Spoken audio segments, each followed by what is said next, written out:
estamos de volta com o programa Em Pauta, aqui pela sua TV Canção Nova, conversando hoje sobre o Concílio Vaticano II, em busca da identidade da Igreja. Aqui nos nossos estúdios, o nosso querido Frei Antônio Moser e Dom José Maria Pires, arcebispo emérito da Paraíba, residente aqui em Belo Horizonte, e a alegria de tê-lo justamente por ter participado deste grande concílio. É uma das poucas personagens que ainda temos aí, não é, participantes desse concílio que marcou de fato a história da igreja. Aqui no nosso segundo bloco, como sempre fazemos no Em Pauta, a gente aproveita sempre para indicar para você que nos acompanha alguma literatura, e nessa noite não tem outra mais adequada a ser indicada do que exatamente o Compêndio do Vaticano II. Está aí para você. Aqui está o resultado, o fruto deste grande evento da Igreja Católica no século passado e que ilumina o nosso tempo. Por isso eu quero perguntar para o Frei Moser aqui, no início do nosso segundo bloco, ainda fazendo aquela memória saudável que estávamos fazendo no primeiro bloco. Frei Moser, assim, quais os nomes? O senhor já citou o Dom Frei Boaventura, em termos de Brasil, mas vamos colocar aqui, em termos de Brasil e de mundo, Frei, quais foram os grandes nomes que acabaram se destacando ao longo do concílio? É óbvio que, para além do saudoso Papa João XXIII, que convocou, depois o Papa Paulo VI continuou e concluiu, mas, assim, teólogos, bispos e até mesmo sacerdotes, né, que estavam ali como assistentes. Quem que a gente faria a justa memória nessa hora, Frei, por favor, no Brasil e no mundo, a seu ver? Olha, em primeiro lugar, a gente deveria recordar o então teólogo Ratzinger, jovem Ratzinger, né? Sem dúvida nenhuma, já na época se destacava pela solidez das suas intervenções nesse sentido de assessoria. Depois, claro, Karl Rahner, então um alemão. No nosso caso, no Brasil, o Dom Boaventura Kloppenburg não era bispo e ninguém esperava que ele um dia se tornasse bispo, porque ele era muito ousado, muito polêmico, mas teve uma atuação destacada. E, como eu diria, mal tinha acabado a tese doutoral, Guilherme Baraúna, que depois deixou a vida franciscana, o sacerdócio, ele teve uma atuação muito grande, porque ele conseguiu reunir esses grandes teólogos e deu a cada um um tema. Ou seja, fez um livro com os comentários dos teólogos mais abalizados da época. Evidentemente que a gente agora não vai lembrar todos, mas de qualquer forma, eu acho que no caso do Brasil seriam esses os nomes. No caso do episcopado, claro, um Dom Helder Câmara, né, com aquela sua personalidade ágil, teve grande influência, sobretudo eu diria, nos corredores. Muitas vezes não eram intervenções diretas no plenário, mas nos corredores, e que depois, então, eram traduzidas para o plenário, né? Então, seria um pouco essa direção. E que outros nomes o senhor chamaria a atenção, Dom José, por favor? Olha, aqui do Brasil, eu lembraria alguém que teve uma atuação muito importante. Foi o Dom Eugênio Salles, que nesse tempo ainda nem era arcebispo, mas ele participou do concílio. Ele arranjou uma amizade muito grande com um dos moderadores, que era o cardeal Synens. E o cardeal Synens o levou ao Papa Paulo VI, e foi Dom Eugênio que conseguiu que religiosas pudessem assumir paróquias. Então, na sessão seguinte, ou no intervalo seguinte, ele até me convidou, porque nós éramos companheiros de mesa, nos assentávamos na mesma mesa, para visitar paróquias confiadas a religiosos, lá no Rio Grande do Norte. E eu fui com outros bispos visitar essas paróquias, achei aquilo a coisa mais interessante. Paróquias assumindo, religiosos assumindo paróquias, não é? Vinha o padre ali para celebrar, tudo mais, as religiosas que orientavam. Aí eu pensei, um dia eu vou fazer uma experiência dessa, mas diferente. Não religiosas vigárias, mas religiosas missionárias, que chegam num lugar, acendem ali o fogo, e vai entregando para o pessoal do lugar. Aí elas vão para outro lugar, e a igreja ficou organizada ali, mas com o pessoal dali, e elas vão para outro lugar. Pouco depois, então, terminado o concílio, eu fui transferido de Araçuaí para a Paraíba. E aí eu pude continuar essa experiência, já com toda aquela carga experimental do concílio, a gente poder cada vez mais dar missões pastorais aos religiosos e às religiosas. De tal maneira que eu dizia que na Arquidiocese da Paraíba, a maior força evangelizadora eram as pequenas comunidades religiosas. Porque não era uma evangelização de chegar e falar, não. Era uma evangelização de chegar e morar. Morar com o povo, poder ver a situação do povo, poder entender que o povo era mais pobre até do que as religiosas. Que as religiosas recebiam, digamos, tinham 3 religiosas, eram 3 salários para a manutenção delas. Elas pensavam, mas é que onde a gente está, um pai de família não tem isso. Ele tem que pagar aluguel, tem que cuidar dos filhos, tem que pagar isso, etc. E nós, com 3 salários, não está sobrando.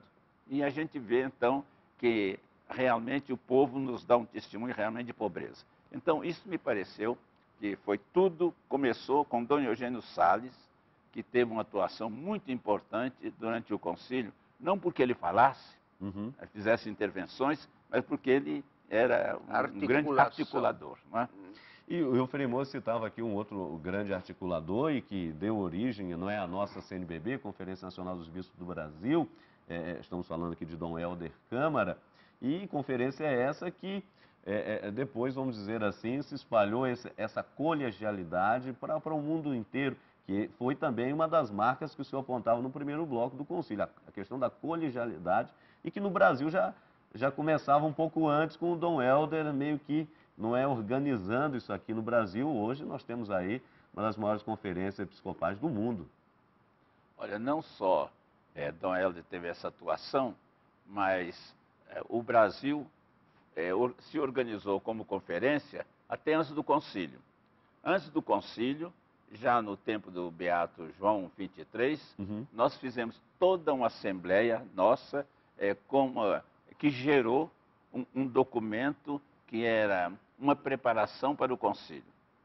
Foi uma pastoral toda voltada já para o concílio que tinha sido anunciado, mas que ia realizar-se 2, 3 anos depois. Então, realmente, Dom Helder teve uma atuação muito importante nesse sentido. Tá certo. Frei Moser, a questão é o seguinte, olha, realmente, como nós estamos percebendo aqui, o concílio, ele, através de suas constituições, decretos, declarações, então tratou das várias questões ligadas, não é, à natureza da igreja, à cristologia, importância da palavra de Deus, como chamou a atenção Dom José, a importância da liturgia, o espírito ecumênico, a igreja fechada agora se abre um pouco mais, sobretudo na questão do diálogo, etc. e tal. Mas muita gente até, por um lado, esperava que o concílio fosse um pouco condenar os erros, essa coisa toda, como a gente falava, que vinha já acontecendo, e, no entanto, o Papa deixou bem claro que não se tratava disso. Era um concílio pastoral mesmo, precisava abrir as janelas da igreja para o mundo, e aí 2 documentos chamam muita a atenção de fato e continuam chamando até hoje. O primeiro dele, Gaudium et Spes, Alegria e Esperança, já fala muito nesse contexto. Mas um outro, e talvez aí o mais polêmico, não é, que justamente esse, porque demorou para sair, saiu somente aqui, segundo a data, no dia 8 de dezembro de 1965. Essa demora, Frei Antônio Musi, ela refletia, na verdade, que essas tensões, essas hesitações em torno desse tema? Sim, sem dúvida nenhuma. Primeira coisa, a figura de João 23 já era uma figura, sim, de uma pessoa incapaz de partir para a guerra contra o mundo. Ele, Papa sorridente, depois veio o Papa Sorriso, mas ele também, todo assim, alegre, etc. A sua mensagem era realmente de simpatia e empatia para com o mundo. Muito bem. Agora, claro que havia correntes conservadoras, e o Dom José Maria Pires sabe melhor do que eu, e havia um certo grupo, não é, de bispos, sobretudo italianos, que eram ferrenhos e queriam manter. Por exemplo, no campo da moral, foi apresentado todo um documento, graças a Deus que não saiu, porque na moral só saiu praticamente uma frase, não é? Dentro do documento Optatam Totius, saiu uma frase que a moral deve ser mais cristocêntrica e levar a produzir frutos para o mundo. Agora, era um esquema totalmente, eu diria assim, reacionário, e foi derrubado. Vários documentos, pré-documentos foram derrubados. Não é? Então, havia tensão. E, sobretudo, essa questão da igreja e mundo. Se nós olharmos a história, por exemplo, dos monges que se retiravam para o deserto, não é que eles fugiam do mundo, mas a imagem que se apresenta era como se estivesse fugindo. Eles tinham uma outra concepção. Nós não vamos dizer que as clarissas fogem do mundo, não é isso. É uma espiritualidade que brota do deserto, que brota, eu diria assim, da intimidade com Deus, mas que não se contrapõe ao mundo. Agora, havia realmente dentro da igreja, como há até hoje, correntes que são contra tudo que é novo.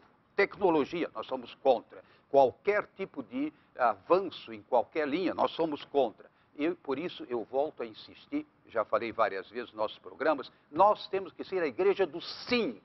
O não é uma decorrência do sim. Se eu digo sim ao reino de Deus, eu tenho que dizer não ao antirreino. Agora, a tônica nossa tem que ser do sim. E isso foi o que a Gaudium et Spes, sobretudo, né, nos deu. Mas o todo do concílio, com todas aquelas tensões, levou a uma, eu diria, maior abertura, maior acolhida. E, sobretudo, Gaudium et Spes dizendo, nós não temos resposta pronta para todos os problemas da humanidade. Ora, isso é uma confissão de humildade e grandeza teológica, porque realmente todas as ciências hoje, elas hesitam sobre as suas próprias afirmações. Então a igreja também tem que hesitar.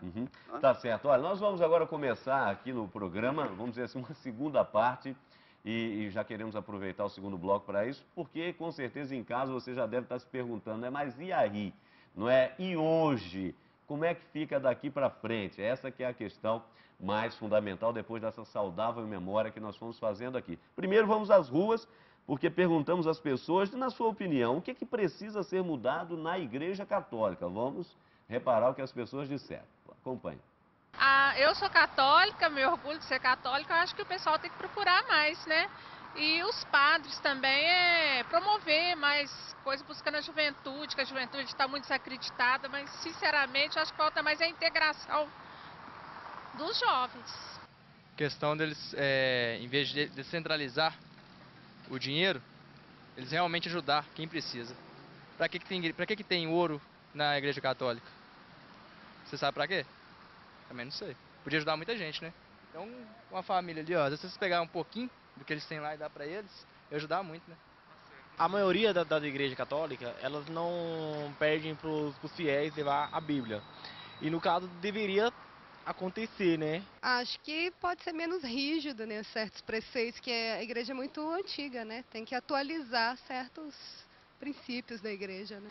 Tem polêmica, né? Por exemplo, igual o casamento de padre, por exemplo. É um assunto polêmico, mas eu acho que nos primórdios da igreja fazia sentido. Hoje é um conceito que podia rever, por exemplo. Olha, tem muita coisa que eu acho que devia mudar na igreja católica. Começar por exemplo, eu vi uma coisa que eu fiquei meio chateada, o padre Marcelo Rossi levando o troféu do Corinthians para dentro da igreja, da catedral lá e convidando só os corintianos para participar daquilo. Achei que futebol e religião deviam se envolver. A igreja é muito fechada em algumas coisas e outras muito permissiva.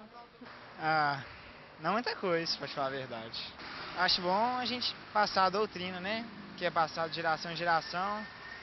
Manter as doações, que eu acho que são uma boa causa. Acho que é isso mesmo. Muita coisa. Eu acho que eles pregam um moralismo que não existe. E eu acho que muita gente está afastando da igreja por causa disso. Eu acho que não tem necessidade de tanta regra, né, para poder prestar a Deus.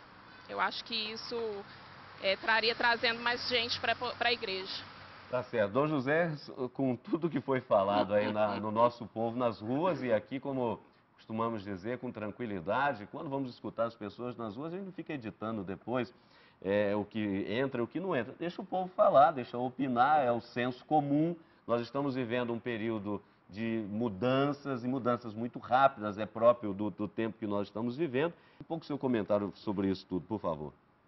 Eu creio que o que foi dito aí, especialmente pelos jovens, é verdade. A igreja tem que se ajustar muito. O Vaticano II criou uma nova imagem de igreja. Essa nova imagem não penetrou ainda totalmente. Então, depende de onde a pessoa vai. Em algumas celebrações, ela sente que aquilo está sendo um alimento para ela. Em outras, parece que é aquilo que diziam aí na televisão. O padre está longe da vida, está pegando moralismo, está realmente fora do tempo. Porque a igreja não pode mudar nem a doutrina, nem a moral. Mas a moral tem que se ajustar às necessidades do tempo. Hoje, ninguém vai, né? As moças não vão se vestir como vestiu as suas avós. O padre hoje também não se veste como se vestia durante o concílio. Durante o concílio, ainda todos nós usávamos a batina, não só os bispos, mas também os padres, né? E até houve uma discussão muito grande. É permitido usar o clergyman? Hoje isso aí não tem mais sentido. Então, ainda existem sacerdotes que parece que estão no Antigo Testamento. Porque não é porque não haja a caminhada da igreja, mas nem sempre conseguiram entrar nessa caminhada. Então, agora, nesses 50 anos, acho que uma coisa muito importante é que o clero retome os documentos do Concílio Vaticano II e procure realmente refletir sobre isso, que muita coisa pode mudar, mas já está prevista nos documentos conciliares. Tá certo. Frei Moço, por favor, também, antes de ir para o intervalo. Olha, em relação ao clero e aos bispos, eu acho que o Dom José Maria Pires, com toda a sua autoridade, tocou uma ferida. Talvez o que falte é mais estudo da teologia, porque realmente, se você não se, vamos dizer assim, não se coloca no ouvido daquilo que vai acontecendo no mundo e as reflexões que vão aparecendo, pouco a pouco nós vamos repetindo sempre as mesmas coisas que tinham sentido lá atrás, mas não tem mais. Eu vou dar um exemplo. Por exemplo, na Gaudium et Spes falava de um desenvolvimento rápido, não é? E profundo. O que era rápido há 50 anos atrás e o que é rápido hoje? Hoje o rápido é já. Há 50 anos atrás, quer dizer, é relativo. Ou seja, tem muita coisa que se o clero e os bispos não estiverem atentos em termos de reflexão teológica, etc., realmente eles vão desgastando algo que teve sentido e que continua tendo, mas que tem que ser revitalizado, polido. Alguém falou do ouro das igrejas, a gente tem que polir. São igrejas franciscanas aqui no Brasil, né? Lá no Santo Antônio do Rio, lá no Recife, lá em Salvador. Agora, gente, isso é patrimônio da humanidade, isso não tem, não é? Pelo contrário, pertence à humanidade. Eu apenas gostaria de dizer, nós temos que polir sempre de novo essas verdades, para que elas tenham o mesmo sabor que tinham quando enunciadas. Por exemplo, as parábolas de Cristo, falando lá das ovelhas, do rebanho. Hoje ninguém mais sabe o que é rebanho nem ovelha.